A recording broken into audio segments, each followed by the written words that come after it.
From the digital headlines to the digital front lines, it's Q's in the news. I hit the wrong fucking button. Beefing it.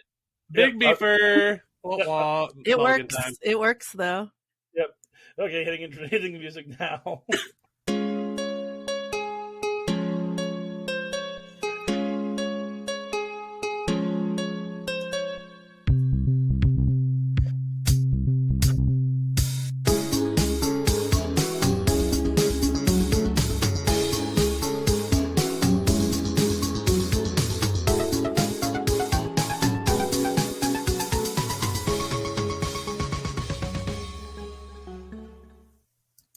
Content warning. The Adventures in HellwQrld podcast talks in depth about QAnon, which means we have to talk about all kinds of child abuse and violence against people. Listener discretion advised. Hello, everybody. I am Mike Rains, a.k.a. Poker and Politics, and welcome to another episode of Adventures in HellwQrld. This week, I am joined by escaped child that was captured, Haley. She made it out. She's free. Yep. Hello. Yep. Unfortunately, Sarge did not escape, so he is trapped in the South American jungles. However, the mysterious L did survive. And I don't know what the fuck Mike Rains is talking about, my beautiful babies, but I'm back. And Sarge is gone. Did you not see the movie? No, God, no. Are you kidding me? Why would I ever see that movie? No. I could send you a totally legal link if you're interested. Yeah, but I mean, does it at the end of it? Does it like reward me with 90 minutes worth of time, like that Justin Timberlake movie? Does it like put the time back on my clocks? Because if not, I'm off that. And you'd be negative 45 minutes in that because that movie is actually 2 hours and 15 minutes. It is holy smokes, really? I mean, I guess I don't know. I know it's produced by some weirdo Christian production group, the same people that Angel made Studios, the Jesus TV show that's going to show up on the CW. But in my head, Christian production houses are still low budget, terrible affairs. So maybe they've got the budget now for Jim Caviezel for 2 hours 15. Oh yeah, it's not. They did not have the budget to fight. The fight scene was blanked out because I didn't even think of it till Sarge mentioned it, but they clearly didn't have the budget to have a fight scene.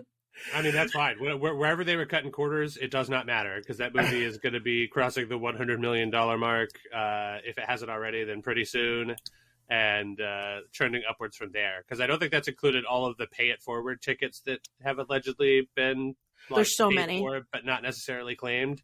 Yeah. Buck wild shit, man. Unreal. Yeah. Oh yeah, it is.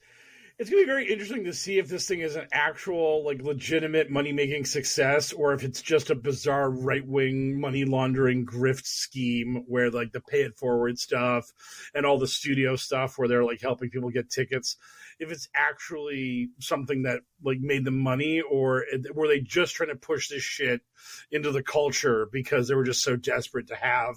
Well, I mean, at this point, it seems like it's going to be both, right? If they have a bunch of those tickets that haven't been claimed, but the movie is still already is about to cross like $100 million or more on an $18 million budget or whatever, like that's an unmitigated success. Like regardless of the whether or not the other thing in the background is a grift, like the movie they produced and then put it into theaters is just successful flat out. Oh yeah, which is horrifying because by all accounts it's just like a pretty down the plate, boring, lightly conservative movie about a guy who's like, I'm a great cop. Or whatever, like who? They're at almost 9 million tickets sold on the pay it forward thing, and yeah, that pays for the theater because I tried to get I before I totally legally downloaded it. I did try to go to a theater near me, and it was sold out. Even though I know it wasn't actually fucking sold out because I sent you that photo of that guy who was tweeting himself in a theater near me, and he's like, there's only 2 other people in here, and I checked and that one was also like sold out. Like they're fucking sold out and they're not actually sold out in some cases. I'm sure some theaters are popping, like that, Prescott, Arizona theater's probably packed every day, but yeah, I mean, not so much downtown Phoenix. A lot of the sort of blue and on tinfoil hat sort of people are probably just like, oh, it's all some sort of big, like nobody's actually seeing the movie and all this money is fake and all that. And I'm just like, God, I would love to believe that. But remember, like, the passion was just like successful on its face. because it was appealing to an incredibly specific demographic that isn't normally catered to in a wide release motion picture. So like the fact that like you could come out with this, you know, sort of like hoorah Republican message movie that's like not so down your throat with it that it will make like a regular person immediately throw up out of their eyeballs, but also like enough, like especially on the back end, like if you know who it's coming from, like certainly enough message forward to get the actual devotees in there. Like I'm assuming that there's some places where this movie is actually like you have bros coming out of this movie high-fiving and being like, yeah, I hate it when people traffic kids. They did something. They watched a movie, so they did something. Yeah. The one thing I will say is when I left the theater, there were people talking about, oh man, if I had kids now, I'd be terrified.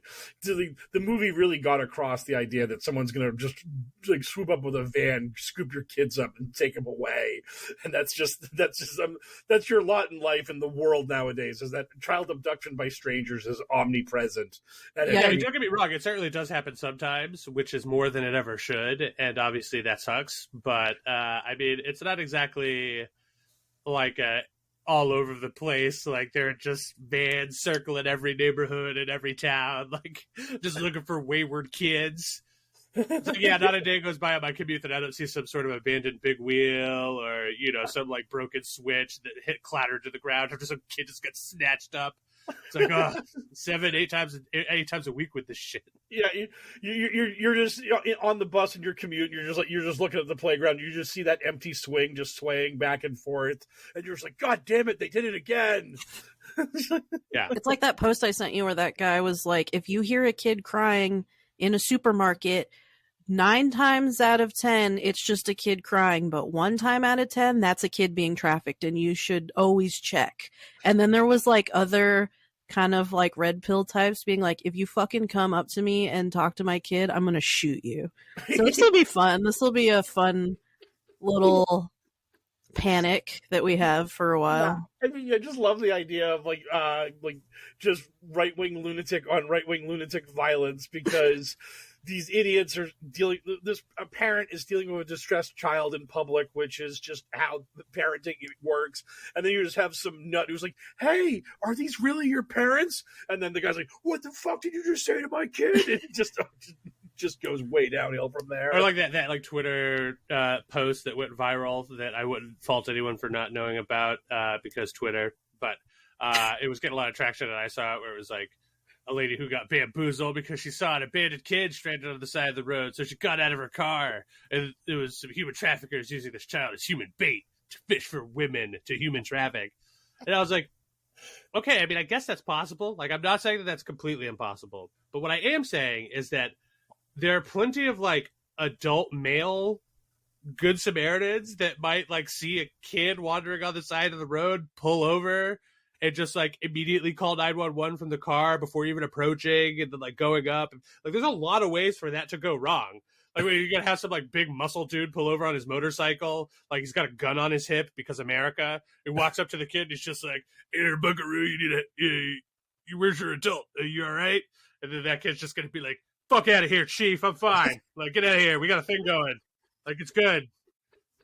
Motherfucker, you broke my character. And then he pulls out like a cigarette and starts ripping a butt. And he's like, oh, God damn it, I have to get back. Oh, you know how long it takes for me to like wander around in the street in a way that looks believable? Impossible. The kid's doing this whole, like, trying to get back in the zone to be a kid again for the next trafficking.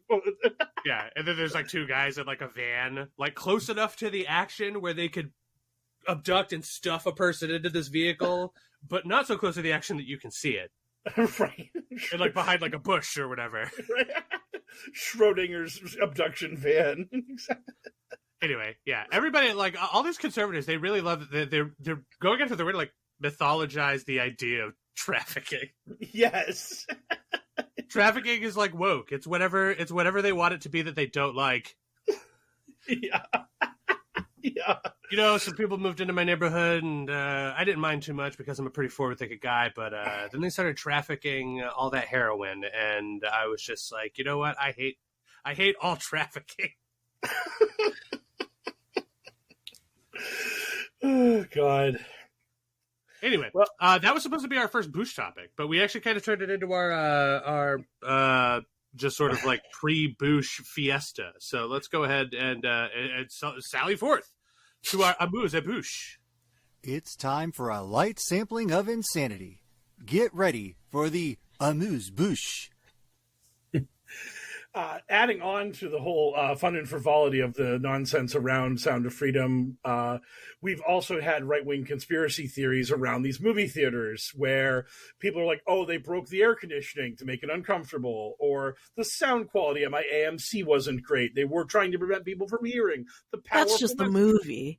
Or I was fired for refusing to inject the chicken nuggets with this vial.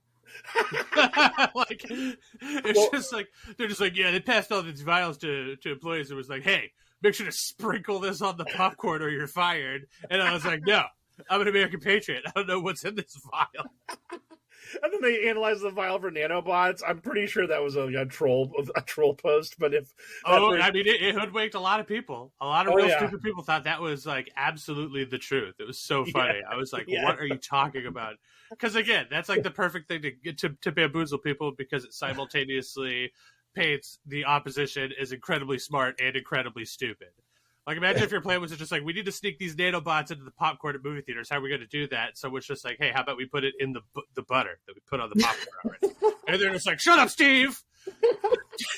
That's impossible. We need to make sure to hand out an individual vial to all of these. We need to put the power back in the American people's hands.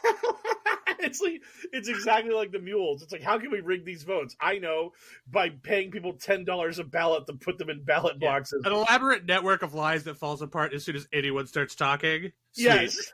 Yeah, exactly. It's a tradition thing. They're like, look, we know it's not the best way to get stuff done, but it's tradition, man. You know, like it's like it connects us to our ancestors, of human traffickers and nanobot poisoners, etc., etc. And so, oh my God, these people, they're just the absolute worst. And so from there, we also had the hero of the story that Jim Caviezel played, Tim Ballard. He has been forced out of Operation Underground Railroad after an internal investigation uncovered that he was doing bad things inside the company, apparently. There was an investigation going on for a long time in Utah, like, about their shady activities. It seems like they've been getting investigated for a while, because it's a grift. And also, did you read that article where it was like talking to the employees that had former Operation Underground Railroad employees that had like defected? And what the fuck is Operation Underground Railroad? His Tim Ballard's quote unquote anti-trafficking organization. It's his grift. You'll never guess my follow-up question. Who the fuck is Tim Ballard? Tim Ballard is the character, is the real person that Jim Caviezel plays in Sound of Freedom. He is the the totally incredible super spy agent guy that saves all the trafficked kids across the world, like a reverse Carmen Sandiego for kids. Yes, exactly. Nice. They do that in the movie. They really do. They show like a ship, and it's like it's going over here, and then it's going over here.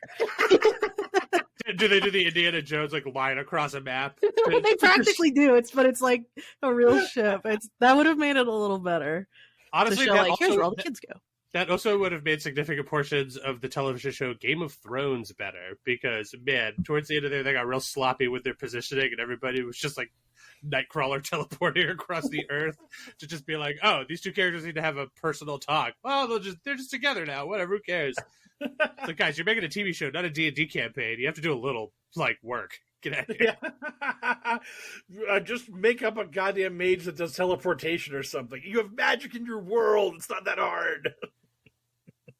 Anyway, so okay. But some of those whistleblowers though that were coming out about Tim Ballard's organization were like talking about how, like, obviously they were not trained to do the stuff they were doing, and it was like traumatizing to the people that they quote unquote tried to save. But some people said that like some of their mercenaries were like dipping into the product. Shocker. You know what I mean? Oh yeah, knock me over with a feather. Yeah. Oh my god, I hope our listeners. This shit should be fully fucking investigated. Like it seems like it seems like there's a lot going on here. Yeah. Also, Yeah, speaking of the sound quality of Sound of Freedom, that being a conspiracy, I think it's just that Jim Caviezel is a mumble actor. He mumbles when he talks. I can't understand a fucking word he's saying. He's inarticulate Bane. That's Tim Ballard in the movie. Just Yeah. I think I'm not sure how much of his work I've seen. I certainly never saw The Passion. Plus, that was in Aramaic or whatever. Have you ever seen The Count of Monte Cristo? No. The Highwayman. No. You should watch that one. It's hilarious. It's supposed to be an action movie, but it's... I think I saw the first 2 episodes of Person of Interest. That's the one with the computer that predicts crime, right? Yes. Nice. Yeah, I saw a couple of episodes of that. Where there, my favorite caveat of that was it's just like the computer just knows that this person is somehow involved in a future crime. They don't know what the crime is or anything. Mike. Yes. We have to watch one of his movies for a bonus episode. I was watching the preview for it. It was 2 years ago.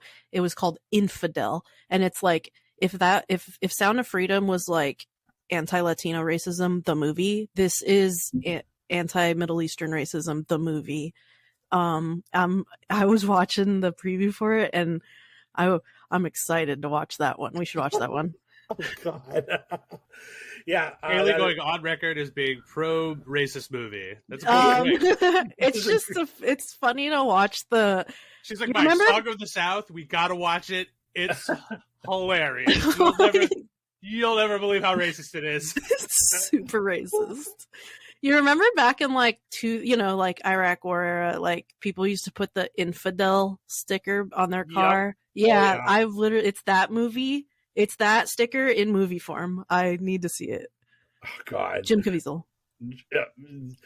I can't wait for the movie that's the skeleton with a skeletal hand doing the middle finger. That's the next right wing bumper sticker I want to see as a movie. Ghost Rider. Yeah. Skeletal Bird, the movie. I actually had somebody in the casino a few days ago. They had a shirt that just said "Fuck Your Life University" on it, and the emblem of Fuck Your Life University was the skeletal bird. And I was like, man, I haven't seen a skeletal bird in a dog's age. That is definitely... Oh, man, so that means the people that I see with that are just graduated from that institution. Apparently, yes. I had no idea. I didn't know it was a higher educational thing. I just thought it was like a conservative dog whistle sort of nonsense, like, hey, I know what you're about, and I'm about it too. Yeah. I don't like some of my neighbors, and we could talk about why in the privacy of behind closed doors. Did you guys see the Operation Underground Railroad shirt they're selling for the Sound of Freedom? Like the Sound of Freedom shirt they're selling? Considering the 3 minutes ago I had to ask you what that was, I would have to say I probably haven't seen it. Mike, say it. Yeah, never trust a pedophile is what the shirt says. It says in big letters. Yeah, can you imagine wearing a shirt that says "Never trust a pedophile" on it? Oh my God! It feels like punishment for a pedophile. Like he was forced to wear the shirt. Pedophile on any of your apparel at any moment for any time.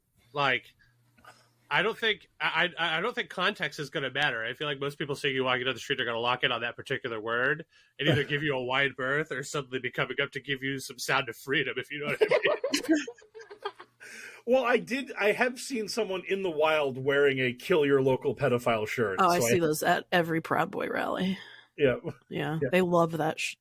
That's like a Proud Boy, like alternative merch that they have. They have like the Proud Boy logo with that. Yeah, and I'm sure that they really believe in that message until it turns out that it's their friend. Or buddy, or them. Yeah. They're just like, oh no, I like never mind. I can't abide by it. I like the messaging, except sometimes not so much, You're so real for that, Elle. That's so true. Yeah. Well, they put hormones in the water now, so 12 is a lot different than it used to be back in the day. He screams, being handcuffed by an officer, complaining about how he is not above this particular aspect of the law or any aspect of the law. Yeah, I said it a billion times on this podcast. I think those people protest a little too much. Every time I'm seeing headlines about somebody getting pinched for a thing like that, it's just like local pastor and conservative goon Bob Smith was, Yep. No offense to our listeners named Bob Smith. Oh, you know what? Offense to you. Well, not to you. No. No offense to you. Offense to your parents. If your last name is Smith, they need to make your first name something. I'm Chevrolet Smith. Yeah, it's your first name's gonna pop if your last name is Smith, because otherwise you're just gonna be incredibly boring. I mean, it's just the way this works. It's why America is currently unable to get all captivated by Trump's indictments, because our champion of justice, our bastion of freedom, is literally named Jack Smith. Literally one of 10 trillion people with the name Jack Smith. I'm sorry to tell you this, Mike, but you were full of shit. As always, I have to remind you that our pinnacle of manliness is named Elon Musk. And of course, because this is our show and we are bootlickers who love the man, we have to talk about Elon Musk and probably not mention his deformed penis that you could ID immediately from having seen briefly for even just a moment in a lineup. Because it's so deformed. It's like a hydra. It looks like Mecha Ghidorah because he's like been tinkering with it. Anyway, so I'll toss it over to Mike. Mike, what are we talking about Elon Musk this week, aside from the fact that we love him? We love him because he made a post about how Twitter is down 50% in profits, or it's losing money hand over fist compared to last year. It's just hemorrhaging cash like you read about because advertisers are fleeing and everything sucks. And Mike Lindell is broke, so he can't keep shoveling money into all of his conservative lunacy. Oh my gosh, have you seen that he's auctioning off a bunch of MyPillow like industrial products? Yes. Yeah, well, I also saw that he was auctioning off like full pallets of MyPillows for like 98% discount or whatever, and I was look, I hate the man, but I would like a crate of MyPillows. I could give them out guilt free to like myself, my friends, maybe some homeless folks. Homeless people, they could use some. Yeah. How much is the pallet of pillows? We'll have to look into it. This will be our. I don't want to, but that's This will be our. Trying to make them our pillow. Am I right? Yes. Exactly. Our pillow. Yes. Anyway, yeah. Who could have predicted that scaring away all of your advertisers with a bunch of unpopular and horrifying business practices would suddenly drain your revenue? So besides strange. Everyone. Who would have guessed that besides literally everyone? Yeah, so after declaring that Twitter was hemorrhaging money hand over fist, Elon then gave out his first massive payments to his power users, and a bunch of right-wing dickbags, I believe including Andrew Tate and other monsters, got piles of cash. Krasenstein. Which is weird. I feel like he's like in prison or like in jail awaiting trial for... He's waiting trial. But he's like it's like for I can't remember what he did, but he did something I remember was a crime. And yeah, a crime that the right wing claims to hate. So strange, and that he bragged about how he was moving to Romania because that crime is harder to convict there. Did you see Liz Wheeler is canceling Andrew Tate right now? I don't know who Liz Wheeler is. Oh, you don't? Oh, never no, mind. I don't. No, I wish I knew who Liz Wheeler was. Oh, okay. She's like a right wing grifter type. And she was like begging for Andrew Tate to be on her right wing crappy show, and he didn't. So now she's like, we're canceling him, Anons. Look at him. He's a rapist. Did you guys know? Oh my God. So strange.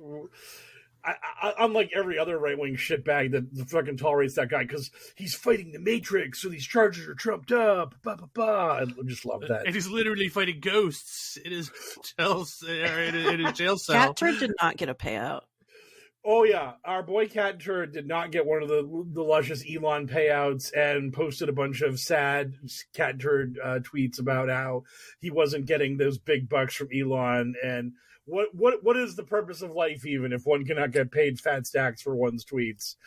And he then today posted a thing about he posted a somber message about how the 5-year journey of being Cat Turd has had many twists and turns, but in many ways Cat Turd saved me. In many ways my internet persona of low effort right-wing shill has truly reawakened myself, and I'm inspired by me, the guy who's way too online. It's like, congratulations, Cat Turd. Why me by Cat Turd? That's poetry right there. You know? God.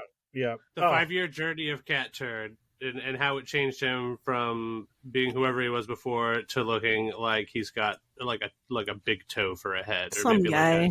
or maybe he is like a Diplo person, you know? Anyway, Yeah. what a goon. What a goon, and I don't mind mentioning that he looks weird because he's a monster. Get wrecked, loser. Oh yeah, he's the absolute fucking worst. I'm tired of these ugly fuck Republican or conservative conspiracy theory lunatics like platforming themselves on Twitter and getting traction.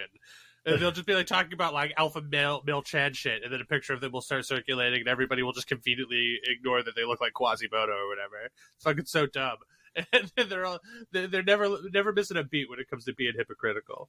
Yeah, it's like, oh man, I follow the Andrew Tate alpha male, blah blah blah. And it's like, dude, you're massively overweight and hideous looking. You're nowhere near like the perfect human being. Like, calm down. Like, you're the opposite of like white supremacy. You're like white inferiority. Like, just back up. Really relax. Okay, speaking of people that are not nearly as cool as they think they are, back to Elon Musk. I also, did you hear that he's, or maybe you guys talked about this last week, because I totally listened to the show and just forgot. For sure. Did you see see or hear his lawsuit against the people that sued him when he was trying to back out of buying Twitter? Oh no, I haven't heard about that, but it sounds incredible. It's like insane lunacy. So when he tried to back out of buying Twitter secured this law firm that paddled his ass in court and made him go through with it, as we know.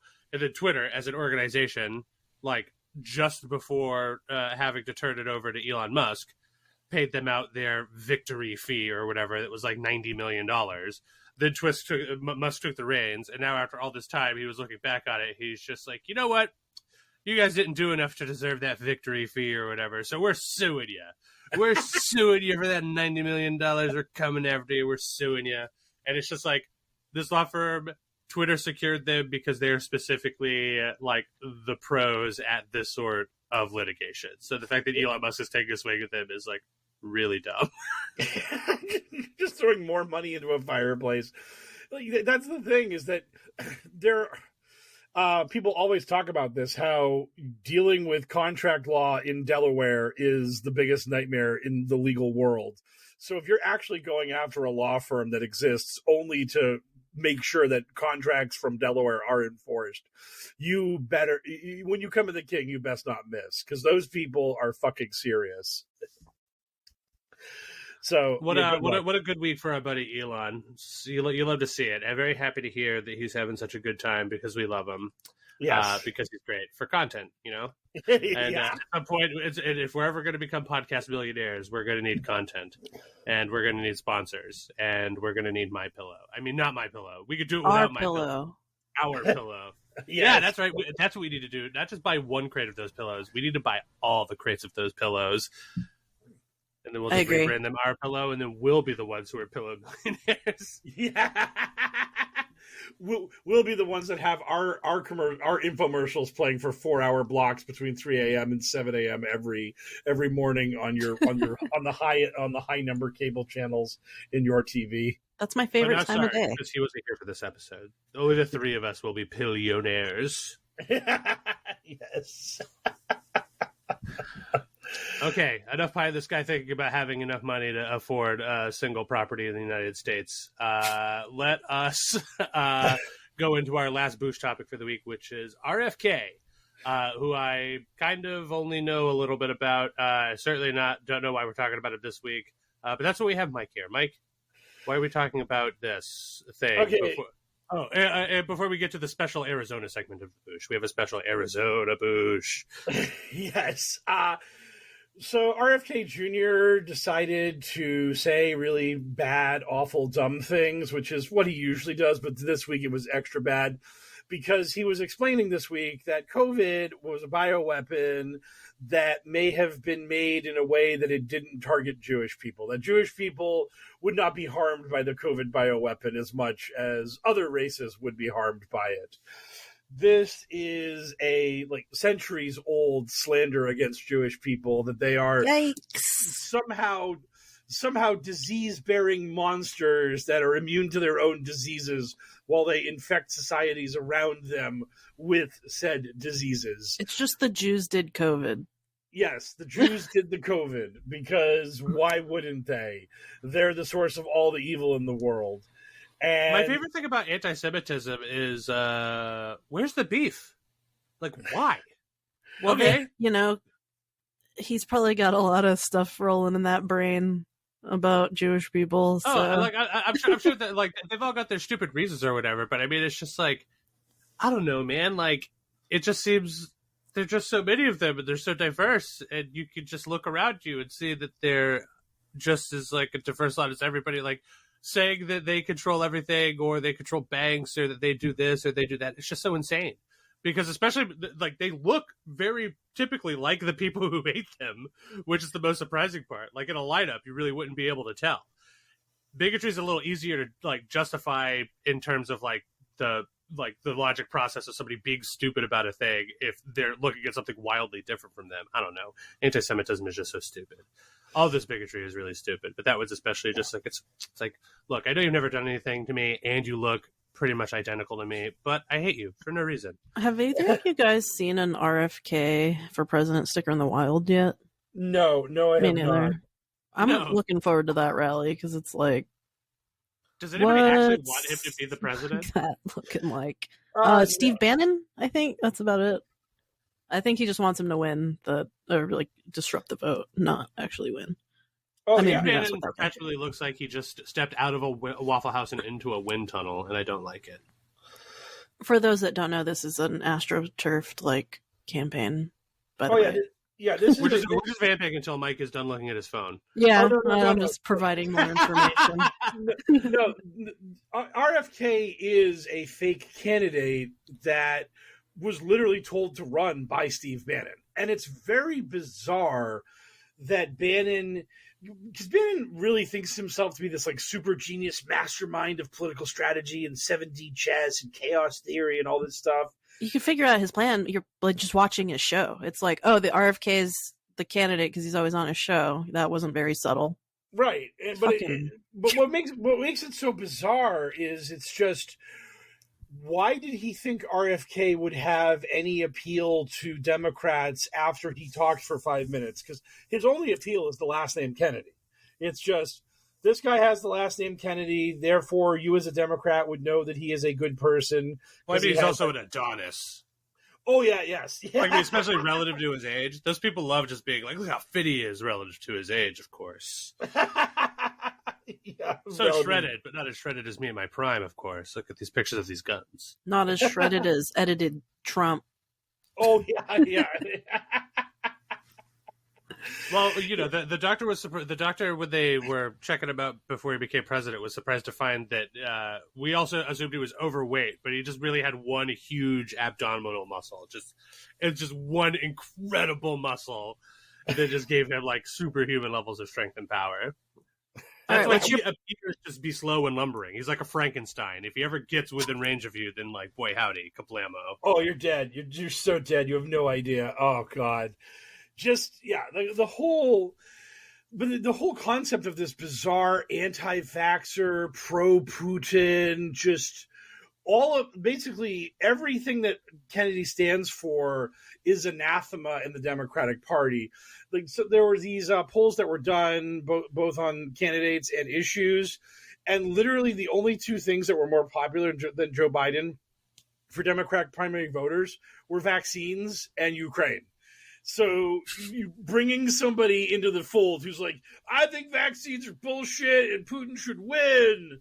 It's like, yeah, that guy is just going to crush. It's just going to be like, oh, man, he's just stacking up delegates left and right. He's just dominating Biden. Ooh. I just don't understand. If you're going to run this guy, why did you not wait and run him third party or something where you could just use that Kennedy last name to maybe trick some people in the general election into siphoning some votes away from Biden? The No Labels Party.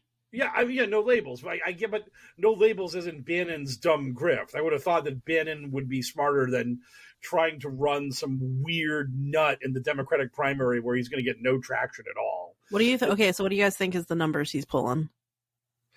Well, he had the 20% poll that one time, but now he's probably closer to 10 or probably less. Damn, you think that much? Like, actually? No, I don't think we've actually seen any real polling since the weird outlier 20% poll came out a million years ago. But he's nothing. I mean, we literally had him and Maxine Watterson Williamson, whatever her last name is, whose campaign director just came out and said this is a book tour. She's not actually trying to run for president. It's all bullshit. Fuck off. Like, that's our Democratic primary, is the anti-vax lunatic who thinks that the Jews did the COVID, and the healing crystal chakra lady, and that's it. And the press, Marianne Williamson. Yeah, and the press is just trying to breathe life into it, and it's like, no, it's never going to happen. We've got nothing. You've got nothing, and you deserve to have nothing. It's just ridiculous. Good day, sir. Yes, I said good day. I'm running.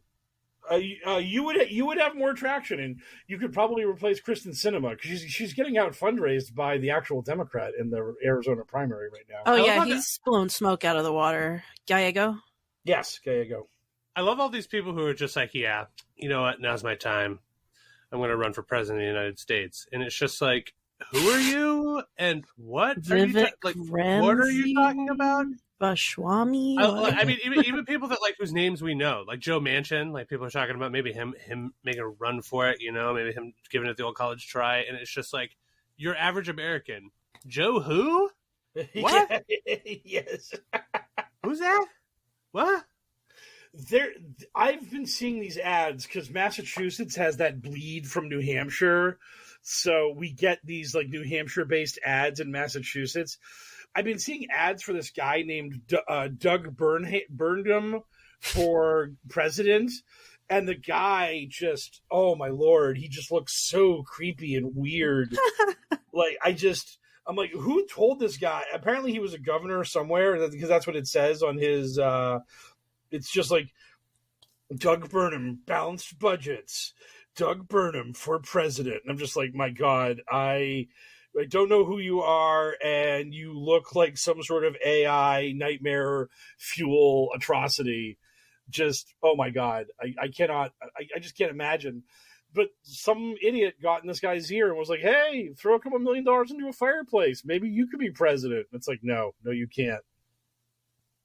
Well, there we go. RFK, King Nobody in a group of nobodies trying to run for president of the United States and not being really in contention because they're not Trump or the already president of the United States or Trump's whipping boy, Ron DeSantis. So I think on that note, it's time for us to transition into our wonderful, succulent news segment. Let's do that. Let's get into the news. From the digital headlines to the digital front lines, it's Q's in the news. He's a big orange Adonis with a one-pack. Oh my God, running down the ramp under the Jumbotron, it's Donald Trump. And we have to talk about him this week and every week until he or we die. So it is time for us to do that now. Let's rip the Band-Aid off. Mike, what's going on with Donald Trump this week? Oh, man, the Trump death podcast will be quite possibly the greatest podcast we will ever. The funeral procession's going to be like, whew, I got to go to that. Yeah. Anyway. So basically, our boy Trump, he received what is known as a target letter by Jack Smith, the previously mentioned, very boringly named man, Jack Smith. And that target letter indicated that Trump is now being investigated for his actions on January 6th, and he had a few days to appear before a grand jury to give his side of the story if he wanted to. Otherwise, the grand jury is going to move forward without his testimony and will probably indict him for crimes related to January 6th. So we have the January 6th crimes to go on top of the documents crimes, to go on top of the Stormy Daniels crimes. And all of this is not even talking about the Georgia investigation into him, which also involves the false electors, which we'll be talking about more as a subsection of this. So yes, Trump is looking at an unending series of indictments, which is going to make the 2024 presidential campaign the most magical campaign you've ever seen. Because on one hand, you're going to have Joe Biden touring Pennsylvania, talking about his record as president. And then the media is going to smash cut to Donald Trump in a courtroom as witnesses are talking about the documents he stole, or the the insurrection he attempted to inflict upon the American capital to overturn his election, or any of his other crimes, it is going to be the funniest thing in the world, where you're just going to have one guy in a courtroom or prison like all the time, while the other guy is hitting the campaign trail, shaking hands and kissing babies, and having QAnon posting, Joe Biden touched a child again today, that fucking pederast, blah, blah, blah, blah, blah. Yeah. So all of that fun stuff is going on, and it's going to be very much delightful and bad. So what has happened that is exciting is that on top of these Jack Smith indictment things, we have the fact that the Georgia Supreme Court told Donald Trump, no, we're not stopping the Georgia district attorney from her charging you of crimes or her investigating you of those crimes. She can just go right ahead. The Georgia Supreme Court was like, unanimous decision. Trump, no. You don't get to have this woman get off your back. She's allowed to be on your back for forever, because that is what you deserve, you criminal scumbag. So don't do crimes. I mean, as a president, generally, whatever. Do you? Donald Trump was just living his best life, which involved lots of crimes, an unending, relentless series of crimes. Because the only people who should not be allowed to do crimes are elected officials. Everyone else, yeah. You do you. Everyone else, crime all you want. That's basically that's the official political stance of the HellwQrld podcast is: if you're not an elected official, commit crime. Just crime. Most crimes are just crimes of poverty. So you do you. Whatever. Yeah. This is not a Dunham, but asterisk. This is not legal advice. Oh no! We have asterisk and quotation and warning. This is legal advice because we have all cleared the bar. Yes,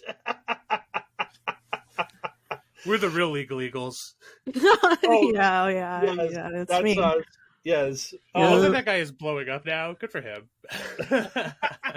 So many crimes happening, he's got to explain things. Yeah, I mean, he must feel like the way we felt on January 7th every day. Yeah, it's like, hey, here we go. Everyone needs to talk to us now because we're the ones who actually follow these lunatics as they attempted to end the American Republic because their orange daddy told them to. I mean, somber and mournful, you ghoul. Yes. That's our MO, right? Yeah. Oh, God. So we make a comedy show where we cover headline news topics in a very somber, mournful way. That's why we're exactly like Sound of Freedom. It's just 2 hours of dull sadness. That's why I throw my hat in the ring. I think that they should let us do the eulogy for Twitter. Yeah. Yes. So also branching off of this whole fun and frivolity of Trump's impending indictments for his criminess, we had the first shoe drop in the phony electors scandal that existed, because the Republican Party, while they were trying to steal the election in a lot of different ways, one of the fun things they would do is they would create these slates of fake electors, quote unquote, certify them in sham ways, and then be like, hey, fake electors, try to get before the Congress when the Electoral College is being certified and see if you can just make Trump the president. And 16 fake electors in Michigan are now facing felony charges for attempting to pull this scam. That's weird, because it sounds like what you're describing would be tampering with an election, which I believe... I like, let me take out my notes here. Conservatives are supposed to be, let me flip through my notes, against. You would also, according to the rules of HellwQrld, elected officials are not allowed to do crimes, so... Right. Again, we made that very clear. Yeah, the president could kill someone on, out in the street. Just strangle them to death, and they're fine. They're the president. They do whatever they want, except for Joe Biden. He's not the real president. So if he or his son or anyone he's ever known does a crime, it's headline news. For forever. Can you believe that Joe Biden's son, who's not an elected official, likes having parties with beautiful women. And doing Unreal. cocaine. Unfucking real. And doing cocaine. Maybe even at the White House. What a guy. Unreal. Just No one's I've ever seen done that cocaine in dude's the White dick House. so much. yes. Hunter Biden's mighty hog is apparently something Republicans Unsolicited. Not by Hunter Biden, by Republicans. Right. Republicans are like, hey, have you seen Hunter Biden's penis yet? I'm like, no. They're like, here it is. I'm like, why are you showing me that? What is wrong with you? Why would I care? Wendy Rogers had to delete a post on Twitter because she shared an Illuminati bot video that he had of like flipping through photos of naked Hunter Biden and like zooming in on the cock. And and there's like a revenge porn law in Arizona that she may have violated with that. There was some back and forth between lawyers on that one, but she had to delete the post because it was like, lady, you're posting cock and you're an elected official. I mean, just good general practice after the past couple of months, especially. Just avoid any video that has Illuminati spelled any type of way in the name of it. If That's our news. YouTube dramas. I love YouTube drama, but this isn't the right podcast for it, although it is great. Yeah, so this, so obviously, yes, of course, the fake elector thing, people actually trying to influence the outcome of the presidential election. And yes, of course, Republican, conservative stooges, dumbfuck idiots that are obviously on the right side of the aisle, which is also ironically the wrong side, you know? Yeah. Has anyone ever thought of that before? Can we get Ben Garrison? Hey, Ben! I got a comic idea for you. I got some stuff for you to label in a cartoon. Yes, boy, howdy! You do love doing that, don't you, Ben? Dude, like picture the cartoon, right? On the one side, you have the right side of the aisle, labeled also wrong side, and that is labeled. And then the aisle itself, aisle, because how else would you know? And then the whole thing, it just says comic, and then other than side pictures. I'll have to find it, but I think Gary Larson, the Far Side comic, he actually drew something like that, where he just mocked Ben Garrison's crippling label disease, just crushed him for it. I love that guy, but the Far Side is one of those things that from my childhood that I intentionally avoid, because I was like, dude, when I was 11 years old at Spencer's Gifts, that stuff was slapping. I mean, it was hilarious. But I remember how those went in my head, and I'm like, if I ever go back and reread the material, I'm going to be like, oh, these aren't that funny at all. This doesn't hold up at all. Exactly. So I try to keep it like a perfect... That's how I feel about early Garfield. In my mind, early Garfield had like something to say. I remember really liking it as a kid. Because I would read like the collections like at the Hallmark like store or whatever. Like they had the books that like collected it from beginning to. So I read like the first like 3 to 4 years worth of Garfield comics, and I thought they were great. I was like, oh, I love Garfield. But now as an adult, I'm just like, Garfield kind of always sucked, right? I'm like looking around and just being like, I don't know, man. I don't know it's if the I ever memes that are good. Yeah. Oh well, Garfield is like the perfect cultural creature that can only be improved. There's no way to diminish the quality of it because it is already so low. Yes. Anything you do to a Garfield improves the Garfield. I had a family member that was so obsessed with Garfield, her entire house was like Garfield stuff, like Garfield appliances, Garfield curtains, Garfield like toilet cover, Garfield, salt and pepper shake, everything. Like it was like a fucking nightmare of Garfield. So yeah, I like Garfield. That would have been a great person to like if they didn't know about Garfield minus Garfield, to like get that book for them and just like sneak it into their house one day and just hope that they like stumbled across it. Or just like, what's this? And like flipping through it, like maybe get a new cover printed that doesn't say what it is. And they're like flipping through it and they're just like losing their minds. Like, why is Garfield not in this Garfield comic? What is going on? What does it all mean? Like a Junji Ito manga where they're just like hunched over reading this comic and the comic characters are gone, and then like you can see all the looming Garfield merchandise in the background. Before, so playful and happy and exuberant and filled with the life of somebody who loves them, now bearing down on them relentlessly, staring at their very soul, making them question everything they know about reality. I want that vintage Garfield clock that like his eyes move and his tail tick-tocks back and forth. Yeah, I love that thing. Yeah. I had the Garfield phone. The actual. That's so sick. See, Garfield, good because merch. again, dude, like I shopped at Spencer Gifts like a lot as a kid. Anyway, back to the electors. Although I did love our little detour to Garfield Land because Garfield is great and terrible. Yeah. One of the funniest parts of this whole thing was that one of the Michigan electors who got indicted is named Misha Maddock, and apparently she really enjoyed posting a bunch of memes and GIFs about how she was totally going to get arrested any day now. Like, she had a tweet from May 16th that said, "Dems waiting for my arrest," and it had a picture of a skeleton drumming its fingers, somberly waiting for her arrest. She's spooky posting. Yeah, she made a lot of posts about how she was totally going to get arrested any day now. You Dems, you dumb libs, just keep waiting and I'll get arrested.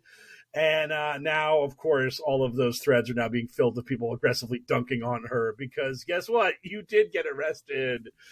So this segues into the fact that Arizona had a slate of fake electors. So, Haley, what's the story about Arizona's fake electors? What luminaries in the Arizona Republican Party might find themselves in a peck of trouble in the near future? Yeah, we were also one of the states that had a slate of fake electors who were like, hey, fuck you voters. How about we do Trump instead? This is very exciting because our fake electors include Kelly Ward and her husband, who was the previous Arizona Republican chairman.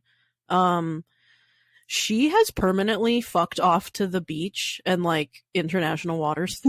But she has seriously permanently fucked off to like sandals or some shit, like having a permanent vacation with her husband on their boat that they bought that they call American Honey. All she does now is post like travel photos, and it's like, no, you need to get back here. You need to get back here and answer for what you've done, ma'am.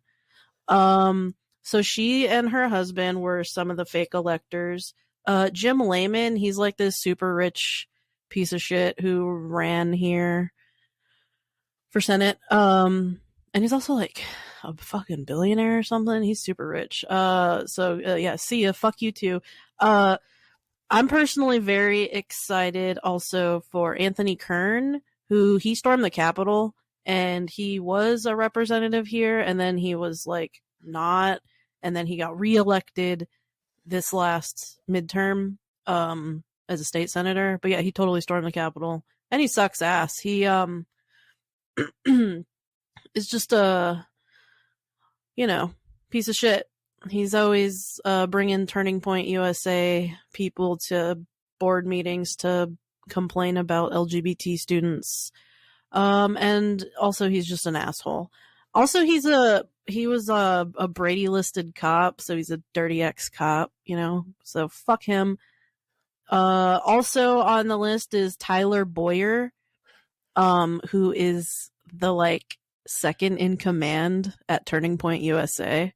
He's him and Charlie Kirk have been friends since they were kids. And he's one of the leaders of Turning Point USA and just has big political power here. And then another Turning Point USA guy that's on the list is also a state, I think senator here.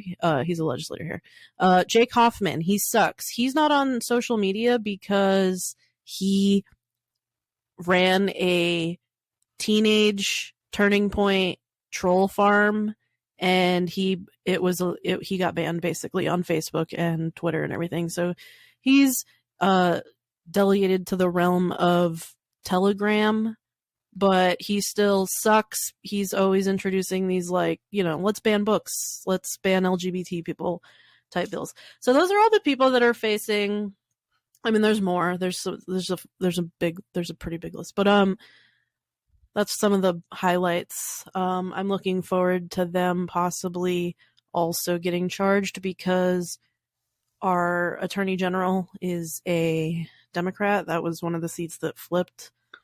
That's actually news also in Arizona, is that Abe Hamadeh, who was the Republican candidate against Chris Mays, he's he's also one of the people that's just been filing like infinite Kraken cases trying to overturn that election. He just lost for like the third time again this week. And he's refiling. He's going to try again. He was the one that only lost by like less than 300 votes. He was like the only race that was actually swung by COVID deaths in the AG. Remember that?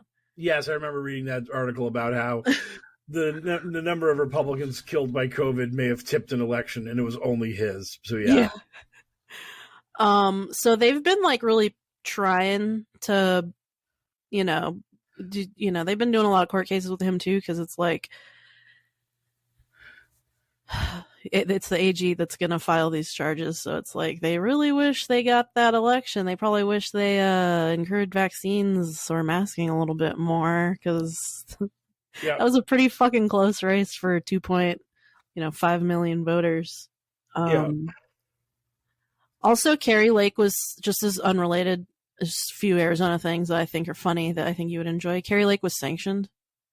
Oh yeah, I mentioned that off air that Carrie Lake once again got slapped by the Arizona courts for her shit, and also Alan Dershowitz. Oh yeah, the Dersh was involved in that, and also I've been reading about how Arizona and a bunch of other swing states are effectively broke because they've been running so many fucking lawsuits and spending money on them that now they don't have actual money to run the 2024 campaigns.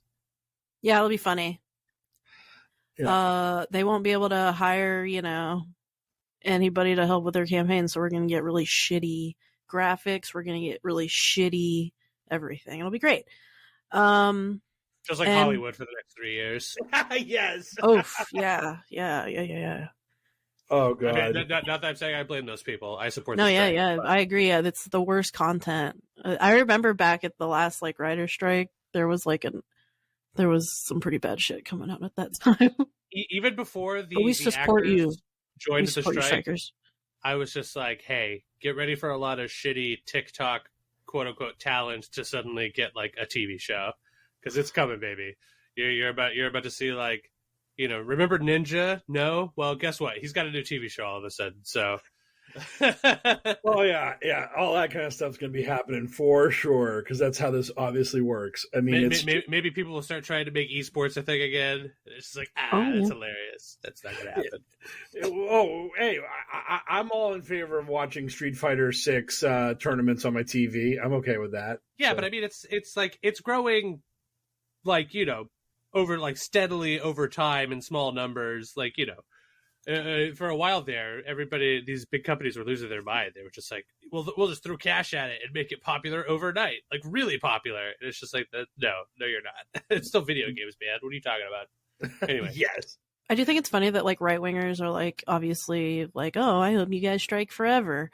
When it's like Carrie Lake, and Wendy Rogers, and it's they make half their fucking personality around movies. Carrie Lake's book literally opens up with the Matrix line, and she has a whole chapter just talking about movies in the 80s and how things used to be good back in the day. You guys love movies. Shut up. Fuck off. Oh yeah, we were supposed to talk about Carrie Lake at the Boosh, but then I got distracted by my peach delivery. It's okay. We could talk about Carrie Lake at the end. It's a Carrie Lake extravaganza right at the end. She owes $122,000 for wasting the court's time on one case, so she's probably got more sanctions coming. Fincham was also involved in that, and the Dersh. And Fincham has recently moved to Phoenix.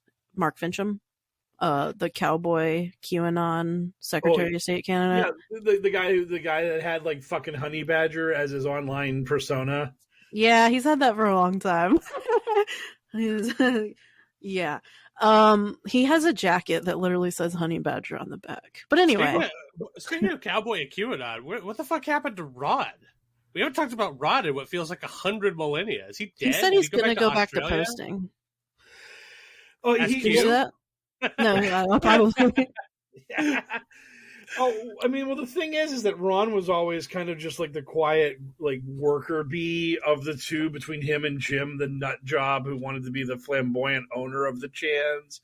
And Jim was the one who really wanted the attention. Ron was just sort of content with being just the guy that works on the project. Then Ron got bit by the celebrity bug and tried to get on OAN as the expert about Dominion. But it feels like Ron and run for office. Let's not forget. Yeah, that was great. I feel like Ron just flew too close to the sun. It was like, fuck all that shit. He did recently post that he's like, I'm getting all my accounts together so I can start posting again. Classic Ronnie Icarus. That's what we've always called him. Yes. And richly deserved Ronnie Icarus. Yeah, good old wax wing Ron, we always said, which is fun because it's also a tongue twister. And if you fail it, like, you sound ridiculous. You sound like what's the name there, Porky Pig or whatever. Anyway, back to Carrie Lake. Yeah. Let's see. Oh, Helen Dershowitz is like, I don't want to get fined. I wasn't part of this case, and it's like, dog, you're her lawyer. So they part of the the case was like citing instances of Carrie Lake tweeting and talking about him being part of the case. So it's like, dog, you're part of the case. Shut up. So he also is fined. And then, like I said, Fincham just moved to Phoenix, supposedly. He wants to run against Stephen Richer, the recorder, the guy that Carrie Lake had that weird fantasy chapter about where she was kidnapped by in her book. Okay, great. He's the recorder here. He's kind of like enemy number one with the Republicans here because, he didn't overturn my favorite part about democracy. Having Haley on the podcast is that, in the regular show, Mike is in the driver's seat with all the knowledge because that's the point, because the rest of us sort of are tuned out. But when Haley's here, sometimes she'll say stuff that is specific to Arizona that causes Mike to have that same glossy-eyed deer in headlights look that I usually have when we're talking about a thing. Where it's just like, oh, I usually don't see that from Mike, where it's clear that Mike just doesn't know what the fuck is being talked about. I like to send Mike a lot of brain rot stuff, like unrelated to Arizona too. Have you seen I love Ice Cream So Good? Ice Cream So Good. Yum yum yum. I know about. Oh my god, are you talking about the Twitter reel thing or whatever? Yeah, the NPC girlies. Yeah, that's Ice Cream So Good. That's a pretty strange new feeling like a cowgirl fetish thing. I mean, it has to that only has legs for sexy purposes, right? It's like half sexy, half like this is funny, right? Like what else do I can do here? I guess, but that's a lot of money to be spending for. It's not. It's only 1 cent to do a lot of the actions. So if you already have credits, it's like, okay, I'll just do this, see how long I can make her go like yum yum yum, ice cream so good, I also say, well, but I feel okay, fair enough. I didn't know that it was that cheap. That's actually pretty economical. Says. Some are more expensive. Like when she does you got me feeling like a cowgirl. Those are more expensive. I've been Pinky Doll is the main one that kind of people have seen, with the popcorn on the hair straightener. I feel like in order to make money on that, you really need your horny whales to be doing the big emotes over and over again. Because otherwise, at 1 cent an emote, oh my god, can you imagine the strain on your voice? I've seen some that are because it's kind of like GTA NPCs, they only have limited actions that you can spam. This is the sort of thing that we I don't think that I have it in me to do it. And I certainly don't have the money to make it look good. But I feel like if you got a voice actor, somebody with a real good voice and a nice setup that looked like a tavern or whatever, you had them dress up like a wizard in front of a crystal ball or whatever, and it'd just be now we're really talking about NPC shit. You go in there and you pay him an emote, here's your 1 cent emote. And he's just like, hello, wayward traveler. Yeah, do a meme one. Yeah, I've seen some guys doing racist ones. It's I just say bad thing. Let's see how many legs. Let's see how much legs it has without the sexy part at all. I'm not talking about sexy wizard. Yeah. I'm talking about regular ass wizard or bartender, or just hey, get a group of people that are talented together. They could do a whole little fictional town that you pour your money into by making it is kind of cosplay. Some of it's got cosplay aspect. One of the NPC girlies does cosplay with it, so it's supposed to be a bit more like an NPC character. Yeah, if that makes sense. Are you okay, Mike? You look like your brain's kind of frying. No, I'm just letting this wash over me like a waterfall. I'm just basking in it. I'm just like, it's just one of these things where I'm like, how did we even get here? But we're here, so it's just. Yeah, I was actually just thinking about how we started discussing this, I don't but remember. you know, I'm into it. I think I just threw it in there. I was like, hey, this is something I've been looking at. That's usually the same vibe that Sarge brings to the table. We're always getting distracted talking about horse shit. I'm sure that the listeners who only care about the QAnon and conspiracy related stuff are just, God, these fucking clowns again. With It's the internet. It's a big thing, you know. Yeah, it's a melting pot. Welcome to the internet. Yeah. I guess I try not to judge people like that, like the NPC girls or the people that support them, and I mostly succeed. But part of me does fail in the same way that it fails, like the OnlyFans revolution. It's just like, oh boy, that has just changed the timbre of a lot of internet discourse in a way that I don't like. Get the bag. Yeah, but at the end of the day, get the bag for sure. Like, I don't give a fuck about that. That's why I say, like, you know, at least 90% success rate on being able to just be like, yeah, you know, do your thing. Yeah. Do we do the thread that I did just right before I got on here? You said I should do that one. Well, I mean, we're heading into the mailbag now. All right, let's just do that. We'll do it next week on our Arizona episode. Okay, because I think that thread is very weedy. That's very in the weeds. So people are going to need some understanding lead time for that. Where's my mic? Oh. Thumbs up. That thumbs up into your webcam was for the listener. Mm-hmm. Yes. Theater of the mind. And for tune in next week, listener. For our double secret Patreons that get the video feed. Yes. Oh God, that'd be so great. Anyways, let's find our way into the mailbag, I guess. Our listeners got questions, we got answers. It's time for Q&A. Stephanie, who is co-hosting with me on the bonus podcast Stuff About 9/11, asks if we think that Sound of Freedom will actually inspire there to be like real world violence with like the weird stuff about checking up on kids and all that. Yeah. I think it's kind of inevitable, because if you start instigating shit with parents of stressed out kids, that parent's probably pretty stressed out, and it's not going to go well. It's just feeding a paranoia that's already kind of there and telling you, yes, you are correct. There are enemies lurking at every corner trying to take your child. You should be fearful of every interaction you ever fucking have. And also, like, people were, like, freaking... There was, like, Bud Light freakouts in stores, you know? People, like, saw Bud Light and were like, I'm going to destroy this. Like, this is a bit more of a sensitive subject. Like, there's definitely going to be some shit. Just a matter of what, when, and where. Yeah, pretty much. I don't see how this goes over smooth. Everything has a cause and effect. We need a hard-ass shirtless action star to emerge that can channel these people's fucking rage back to, you know, like, what is currently an actual enemy of us, Russia. They have been an enemy in the past when everybody loved it in the 80s.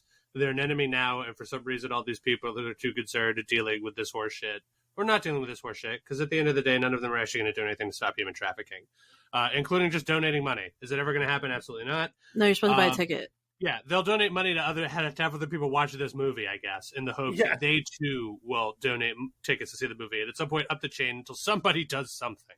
But, you know, if they were to channel that, like, imagine if they were channeling that financial power into Ukraine, helping to defend themselves against Russia, for instance, who's an actual bad guy, and tons of atrocities on the board. If you want to look at them, I mean, you know, just take a look at Russia. They're not great. Never have been. One of the other great things that's happened as a result of this movie is legitimate anti-trafficking organizations like Polaris Project are now being attacked by QAnon and the right for being Podesta associated and all kinds of shit like that. And guess what? No, there are actual anti-human trafficking organizations that are out there that exist that do good work. And if you guys would just, I don't know, stop harassing them or maybe look into them, maybe you could actually do something. But no, as Haley's been saying, at the end of the Sound of Freedom movie, Jim Caviezel's like, buy somebody a ticket so they can see this film. It's like, how's that going to stop human trafficking? What the fuck are you? Jesus. How about, hey, donate to this anti-human trafficking place. How about that? Yeah, how about that? How about you give some money to someone who's actually fighting this fight for you instead of just pay someone to see my fucking movie? Oh my God. And you know what? Maybe that was a conversation they had, and maybe somebody was like, hey, we did the research, and it turns out that people are more likely to donate money to have other people see this movie. And they were just like, okay, well, we'll just ignore that. That's not going to do anything. And we will get that bag, you know? And then they elbow us. Remember, get that bag? And it's just like, yeah, you know. Like they've sold over almost 9 million tickets. Let's go low end, $10 a ticket. That's like that's a lot of money that could have gone not to a movie. Yeah. It could have gone to some better things. Yeah, I mean, it would certainly be like, I mean, imagine a world where like this movie with its, you know, sub $20 million budget comes out, does between $100 and $150 million at the box office. And that's all domestic, because worldwide they don't give a fuck about this movie, I'm assuming. And then, you know, like at the end of it, it spreads awareness for an actual, like, you know, list of places that people could donate to, or like, hey, do your research. We know you love doing your own research, so do your research on these places. Find out which one works for the best for you, and do what Jesus would do, and donate your money to this stuff. Instead of getting those new boots or whatever, you know, donate to this instead of doing that. That'd be great. It's just going to the future Tim Ballard lawsuits. Yes. Way to go. Thank you. So great. So yeah, sorry for that grim news there, Stephanie. Yeah. We love you. Oh yeah, I forgot. I don't think I chimed in. My answer is like yes, but small yes. I think that, you know, it will cause some people to get a little antsier than normal, but I don't think it's going to cause like a rash of violence or anything. Yeah, I guess there'll be like one or two incidences that could possibly be traced down to like, oh, they saw this movie at one point within the past month. So it's just feeding the paranoia of trafficking that people already have. Yeah, what it's doing is actually like it's doing like larger culture damage that pushes stuff in that way. Yeah. Justin asks, what favorite actor to play Superman? I don't watch superhero movies. Sorry. Superman's been around for forever. I don't watch superhero movies. Just not into them. Just absolutely aggressively anti-Superman. Just fuck that guy. So, geez, what's his name? I'm trying to remember. I don't actually remember the name of the guy. Yeah, my cop out answer is the guy who did the voice in the DC Superman animated show.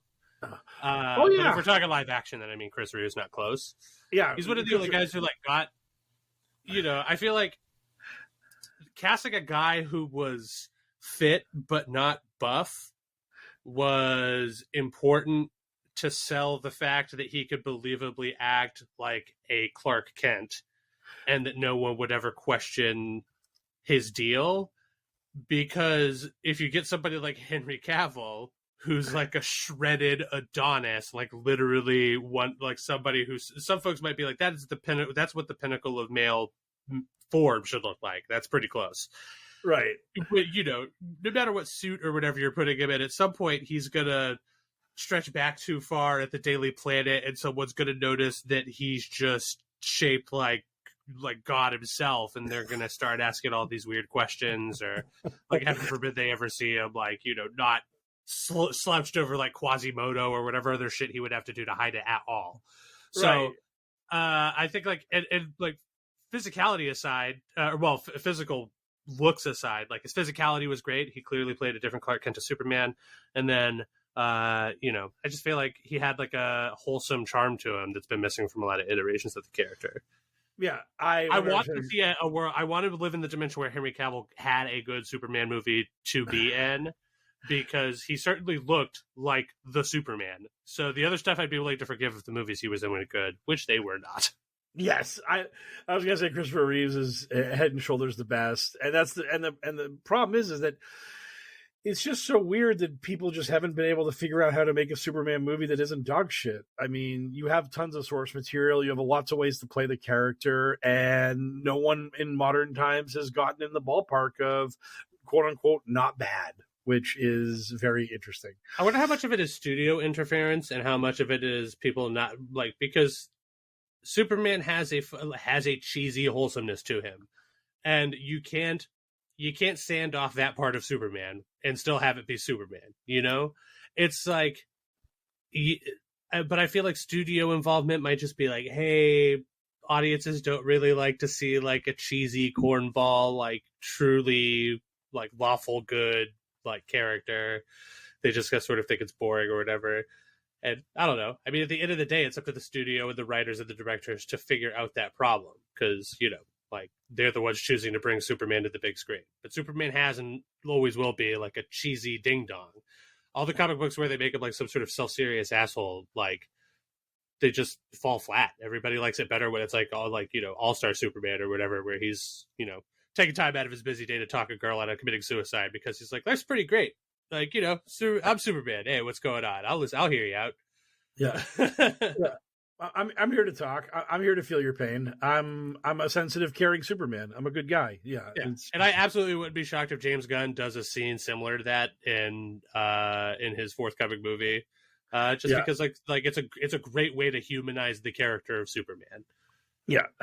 To have somebody just be like, what the fuck is wrong with you? Like, you could be like stopping an earthquake or something right now. And he's just like, yeah, but you're the one who's in trouble here, so I'm going to talk to you. Like, I'm supposed to save the people I can see in trouble. So let's talk. Yep.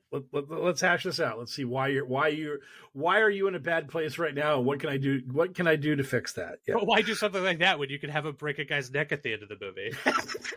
Exactly. God. After blowing up his own town. He just like destroys his own city and then breaks a guy's neck. The way Superman does. Yeah, totally gets the character. So fucking good. Anyhow, Pancake Peasant asks, what's something that makes you proud to be an American?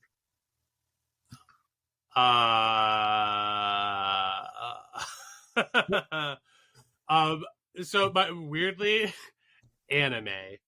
Because every once in a while something will happen in an anime that will like so proud to be an American is not maybe necessarily the best way to describe it, but it wells up within me American pride when I see an anime. And it's like, great example, there's a basketball show called Kuroko no Basket, and it's just like the whole time I'm reading that comic, it's about like the best teenage basketball players in Japan, and because it's a manga / anime, they've all got like weird powers and stuff, and the whole time I'm reading that, I'm just like, yo, these kids might be hot shit in Japan, but you bring them to America, dog, and they're gonna get fucked up in the basketball game. They're gonna be fucking destroyed.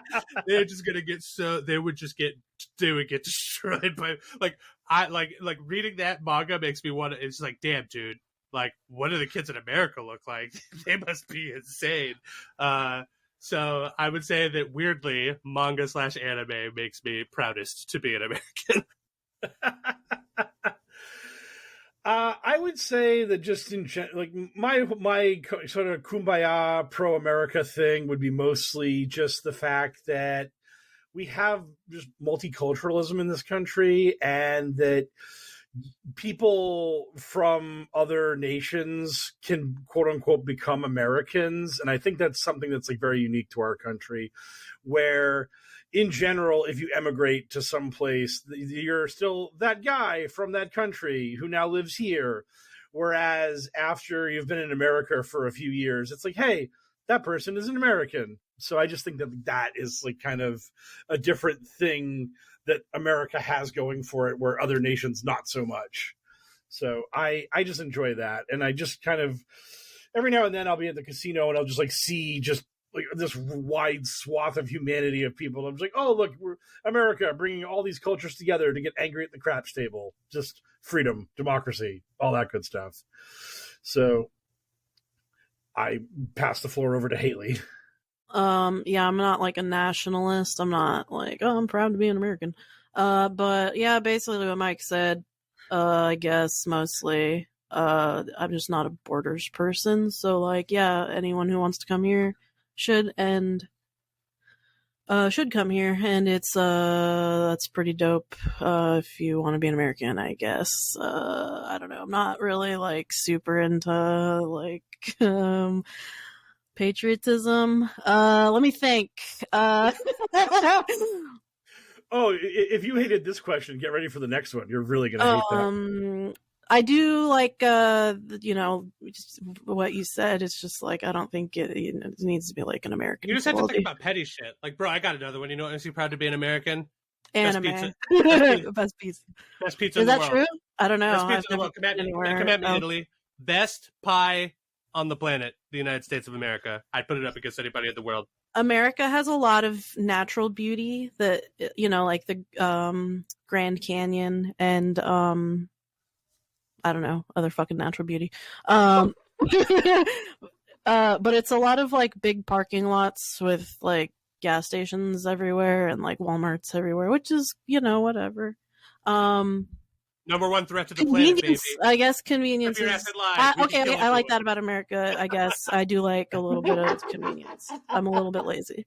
There you go. That's my answer. That's the best I can do. Yeah, hi. America's good. Okay. I like the This is what makes me proud to be an American. What was the question again? I think you answered it. I mean, if you want to continue to stumble on over and over again, coming up with more things. Like I like the chaos of America. It's a little bit. Maybe this is how we find.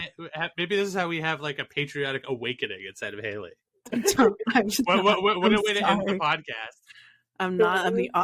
I'm anti-nationalist. I'm big anti-national. Anyway, go ahead. And what's the next question? The next question is, Lee from Buffalo asked, what is something that makes you proud to be an Arizonian? I love how this person is clearly just a Haley fan, because obviously the other two of us, like the last time I lived in Arizona, I was 2 or 3 years old living in a trailer that was traveling in a carnival. So I don't remember a lot about it. Yeah, this was a Haley exclusive question, and given how aggressively she fumbled the bag about the America question, I was like, oh man, this is going to go exactly no good places. That was a good question. What makes me, I'm not much of a nationalist, and that applies to the state level. I think people get a little weird about states too. It's like, don't California my Arizona. It's like, whoa, calm down. And then they start to get like, we're going to put a border in between California and Arizona. I just try to avoid this like down road of state nationalism also, if that makes sense. I'm taking these questions too literally. I like Arizona for the food. Arizona's got good food. People always talk about Mexican food. Like, the competition is always like, oh, is it California or Texas? It's fucking Arizona, bro. It's Arizona. Also, New Mexico gets left off that conversation a lot when they have the green chilies. That's lit. Food. I don't know a lot about a lot, but I do know that saying that Arizona has better Mexican food than California is probably what would be considered a hot take. So I'm glad it is a hot take. It's fine. I have no dog in the race. I do not give a fuck personally, but there's a lot of good Mexican food here. The general consensus is that California is where Mexican food is king in America. Yeah, I know. It's okay. People are always wrong about barbecue as well. I've said it before and I've said it again. There are a lot of people, specifically in the state of Texas, that think their barbecue is the best in the world. I'll be the judge of that soon. They're full of 7 shades of shit. Yeah, I'm about to be disappointed by Texas barbecue, given all else talking about it. Well, I mean, it's still barbecue, so don't let me disparage barbecue as a whole. But it's just like, it's not. I kind of don't do well with barbecue sauce anyway. There's like maple syrup allergy or something. There's a lot of maple syrup. That's the thing. I mean, good barbecue is good before you sauce it, and then the sauce makes it better if you're a sauce fan, or you just leave it off if you're not. So. Yeah, and also vinegar-based sauces are way better than any of that sloppy shit anyhow. Well, I'll be the judge of that. Mike and I are going to Dallas, for those of you who don't know. We talked about that earlier in the pod. Did we? I thought we were off talk. I thought we were off pod. We were everywhere all the time. He can tell you all about our parody Nickelback song we wrote about that place like a decade ago or longer, 50 years ago. Yeah. Oh, yeah, that was brutal. That was pretty intense. Maybe one day we'll make a cover of it. It'll be great. We'll do karaoke night. It'll be really dark karaoke. If anyone has suggestions what I should go see in Texas, tell me. Yeah. And finally, Galaxy Brain asks, while Haley's on the show, could you ask her what she thinks of Kari Lake's chances of being Trump's vice president are? Can he overlook her loser stink? Haley, what do you think the chance of Kari Lake being Donald Trump's vice president are? Can he overlook her user stink? Well, he's overlooking his own stink by running himself because he lost. So yeah, I think he can overlook her stink. He doesn't want he didn't lose. He actually won by 83.7%. Right, I'm sorry. Well, also she didn't lose then. Then she didn't lose. She's a big fat winner. She's a big winner. Dude, that's the primary selling point of being part of the American Republican Party is that you never lose. You're incapable of losing. You're like Vin Diesel in the Fast and Furious movies. Yeah, that's the two, like, but also he doesn't want like a Mike Pence who's going to be like, no, actually, we have to follow the rules, sir. He wants somebody who's like, anything you want, sir. Let me kiss your ass, sir. Also, and like that's Vin Carrie Diesel. Lake by like to a T. Have you seen that photo of her before a Trump rally here where she was vacuuming the carpet before he walked out? Yeah. Oh, yeah. That was. People were talking about it being like servant leadership and all these other weird ways to describe Was she dressed her. like a 1950s housewife? And She if was so, just are dressed there- like a modern housewife, tight dress. Mm. Mm. No, I didn't see this, unfortunately. I'll send it to you. But yeah, she's just a top ass kisser. She's trying so hard. She's practically living at Mar-a-Lago right now. There was a Turning Point event in Florida this weekend, and they held like a poll of the crowd, and Carrie Lake was the top pick for who they wanted to be vice president. She's just really trying to get that spot. I hope honestly that she keeps stringing along both the like, oh, maybe I'll run for Senate thing, because Mark Lamb, who's the Republican like candidate to replace Cinema, it's like Gallego, Lamb, and Cinema so far. He's not doing so good in fundraising, and I think it's because people are waiting for Carrie Lake. They're like, well, we're not going to donate to Lamb because Carrie Lake's going to run. So he's doing awful in fundraising, which is great. He sucks. So yeah, I don't care. I hope Carrie Lake gets it, because why not at this point, you know? You want her to get it because then you can get a gold boat. That's what this is all about. I literally don't get any money. I don't get paid for anything. Nobody's going to pay me still. I will But pay you. I will send you a crisp $20 bill for Carrie Lake being that's vice nice. president. That's how I feel about this podcast. You know, I never see a red cent from this podcast. We're making Mike Raines rich over there, and I'm over here fighting for scraps, trying to build an Iron Man suit. You know, I guess I don't hope she gets it. I'm pretty sure she's going to get it. I'm like 98% sure. Oh God. Either way, she's going to run for something probably over and over again until she just kind of burns that out or commits too many crimes. We can only hope. So yeah, she'll probably. My personal opinion is she'll get it. If who knows though, you know, Trump might pick some square. Yeah, I'm thinking the governor of South Dakota, Neom, that lady. Oh yeah, because I just think that Trump's scared of someone upstaging him. Like if he picks Carrie Lake to be vice president, doesn't he need that right now? Well, he does, but I think he's just so ignorant and such a crippling narcissist that like, if he picks Lake, there's going to be this just month of Lake vice president, and then Trump's going to be like, what the fuck? I'm running for president. Now I'm being overshadowed by her. This is bullshit. Talk about me, damn it. And they're going to like lock Carrie Lake in a closet for a month and just have Trump do all these rallies by himself when he's not in court fighting off his crime charges. So I just think that that's what I actually want to see is Carrie Lake's reaction when she doesn't get the nomination. That would be interesting. But I would love to be a fly in that room. Go undercover. Become like an aide. Become an aide to an aide. Get on the staff. Work your way in. Anyways, that brings us to our final question. As always, what are you guys looking forward to? Oh my god, I always forget this gets asked. That's all right. I'll start because I am doing the trendiest, kitschiest thing that anyone could be doing this weekend. Barbie? In the year of our Lord, 2023. Even better than Barbie. Oh. Even better than Oppenheimer. I'm doing Barbenheimer. We're going to both. Yeah.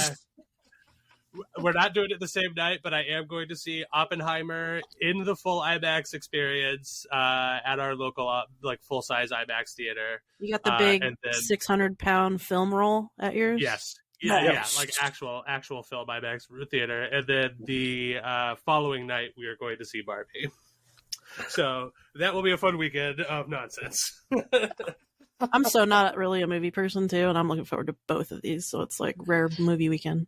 I was really excited to see Oppenheimer in the IMAX experience because I'm one of those guys who's just like, I don't really like Christopher Nolan all that much. I think he's very overrated. But I do respect that he generally makes like very like good films at the very least, and sometimes great films. So I was like really excited to see Oppenheimer in this because he was just like, oh, you got to see it at IMAX. That's the way. So I'm just like, okay, for the first time ever, I'm fully buying in. I'm going to the IMAX theater. I'm going to fucking give you a shot. I love the cast. Like, blow me away, Chris Nolan. Here's your shot. So I was excited going into it, and then they were just like, oh yeah, by the way, there's like sex and nudity between Cillian Murphy and Florence Pugh. And I was like, I'm going to get to see Cillian Murphy and Florence Pugh naked in this movie? That's incredible. Interesting tidbit. And it's really funny to me because one of the last IMAX movies I went to go see at that same theater was Watchmen. And one of the selling points of us going to see that particular movie at the IMAX experience was, there's going to be like a big, like 12-foot dog swinging around on the screen. That'll be pretty funny. Like, we were going to see that movie anyway, so we were like, might as well go to the dog theater. So just like, when I want to see a huge dog, I go to this particular IMAX theater. Oh man, that's where hopefully like before that movie they'll like play some sort of weird Republican attack ad against Hunter Biden, and you'll just get to have that on the screen first before we get to Oppenheimer directly. Like, look at this monster! It'll be like him water sliding into a pool. And I'll be like, oh, what a asshole! I don't know. Yeah, boo. What a cool guy. I would never vote for that guy's dad to be president. No way. No way. What the fuck do I care? Yeah. Anyway. Yeah. Okay. So Haley, you are up now. The pressure mounts. I said Barbie last week, but I guess I'll expand on it, and I'm looking forward to the Barbie core that it's gonna inspire. All the Barbie outfits, all the pink, like hyper maximalist aesthetic. I have a pretty crazy Barbie outfit that I got working up for when I go, so I'm excited for the looks.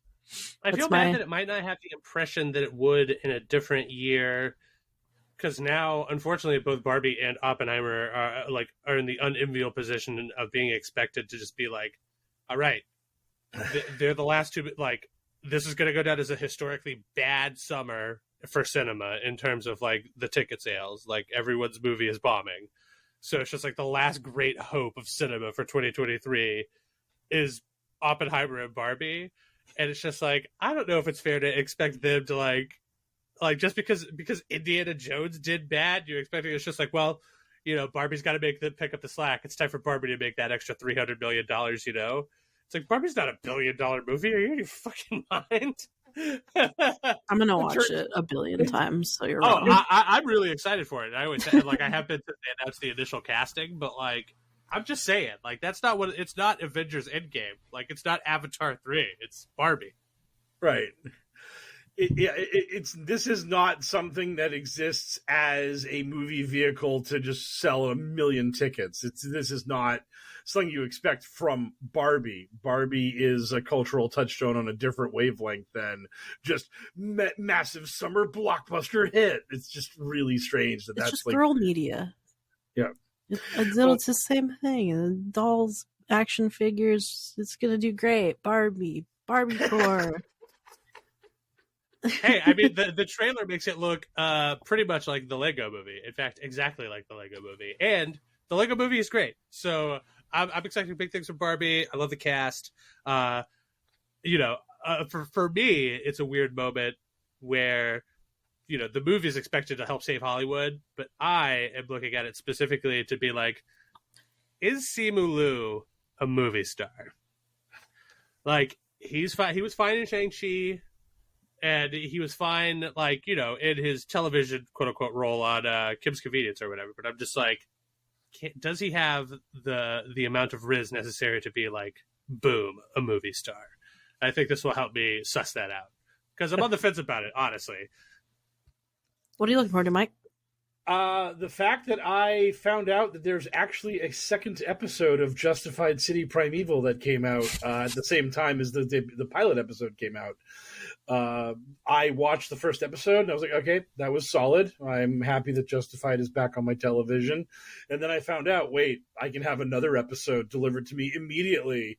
And I found that out like 5 minutes before the podcast. And I was like, oh shit, I can't delay the podcast. But now, after the podcast is over, boom, another hour of Justified. So that is a good thing for me. I am enjoying that because it was a great show back in the day, and now I get a limited run series. So I'm a favor of this. And I don't know. I might see Barbie or Oppenheimer this weekend. I have no idea. I'm not a movie person, as we've brought it before. I was dragged to the Sound of Freedom because it's like my stupid research job. But beyond that, like the media I've consumed that is scripted is very minimal. So actually having a TV show I like come back from the grave after years and years of having not existed is like a plus. I am a fan of this. Nice. Yeah, it's always exciting when that happens, and I'm happy for you, bud. I never watched Justified, but I know a lot of people who say it's great. So yeah, I like Timothy Olyphant. He's like he's an affable, seeming, charismatic guy. I'm not confused when I see him in movies, or on TV.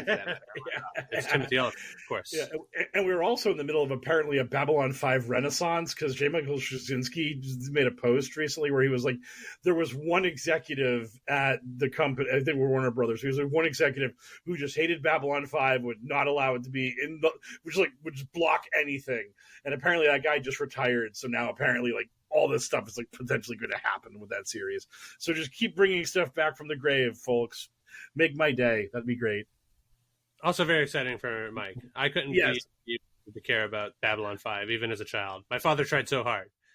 He was like, hey, way to go, Babylon 5. Way to go, Papa L. You had good taste. I appreciate you. Yeah, I was too young to care about hard sci-fi.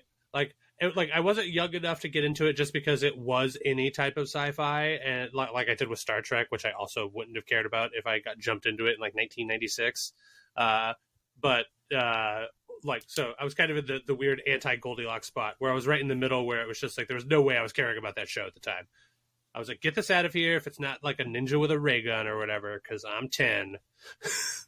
All right, so that's going to do it for our show for the week. Thank you, everybody, for listening and for supporting us with your precious ear holes. And thank you very much to Haley for writing the co-pilot chair in Sergeant's absence.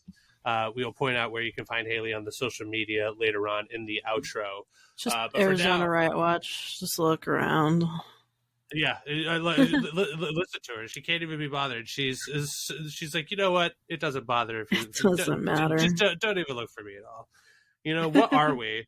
She's getting deep into Buddhism. She's like, I am simultaneously nothing and everything. You dig? I have no enemies. Vinland Saga. Anyway, yes. Once again, thank you for listening to the show. If you want to support the show, you could do it even harder for free by giving us a thumbs up or a 5-star review wherever you get your podcast from. If you have money and you want to give it to us, we will take it. You can visit us on Patreon at patreon.com/pokerpolitics and donate some money to the cause. Anybody who donates $5 or more every month gets access to our slate of bonus content, which includes all sorts of shit. Mike, I believe you've currently been doing like a spin-off show with a special guest about 9/11.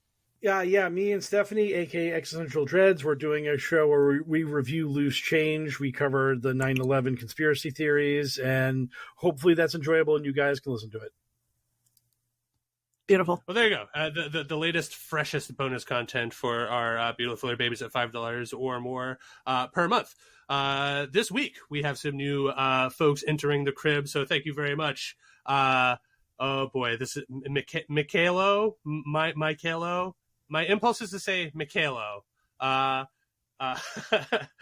that was a puzzler. And Dr. Hell No, who are joining at $5 and joining at $2 is our long-named friend stumbling down the socio-media path. So thank you all of you folks for your kind donations, and we really do appreciate it. And, most of all, we appreciate that it seems to indicate that you like what we're doing here. So that makes us feel very good.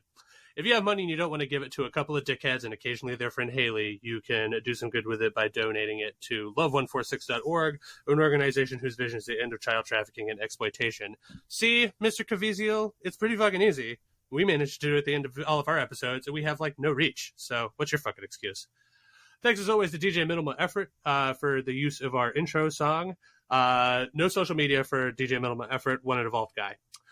Thanks to our buddy Frosty, who you can find on Twitter at FrostyVO for all of our voiceover work. Thanks again to Haley, our special co-host for the week, who you can find, I believe, at AZ_RWW. Is that correct? Generally, sometimes you get rid of the underscore. Just look around. There you go. That combination of letters, and hope you land in the right place. Haley, pretty chill about the whole thing. You can find us, that is to say the show that you're listening to right now, on Twitter at HellwQrld with a Q instead of an O for the time being, until we find a suitable replacement for Twitter, which does suck. You can find myself on Twitter at HellwQrldL, Sarge, who is normally around but is currently being dragged to the bottom of a lake by Jason Voorhees, at Sergeant Hell, and Mike Rains is, of course, at Poker Politics. So, for another successful episode of the Adventures in HellwQrld podcast, I have been one of your hosts, the mysterious L, joined this week, special, by Haley, Arizona Right Wing Watch, and, of course, our expert in all things QAnon crazy, Mr. Mike Rains. Good speed, Patriots!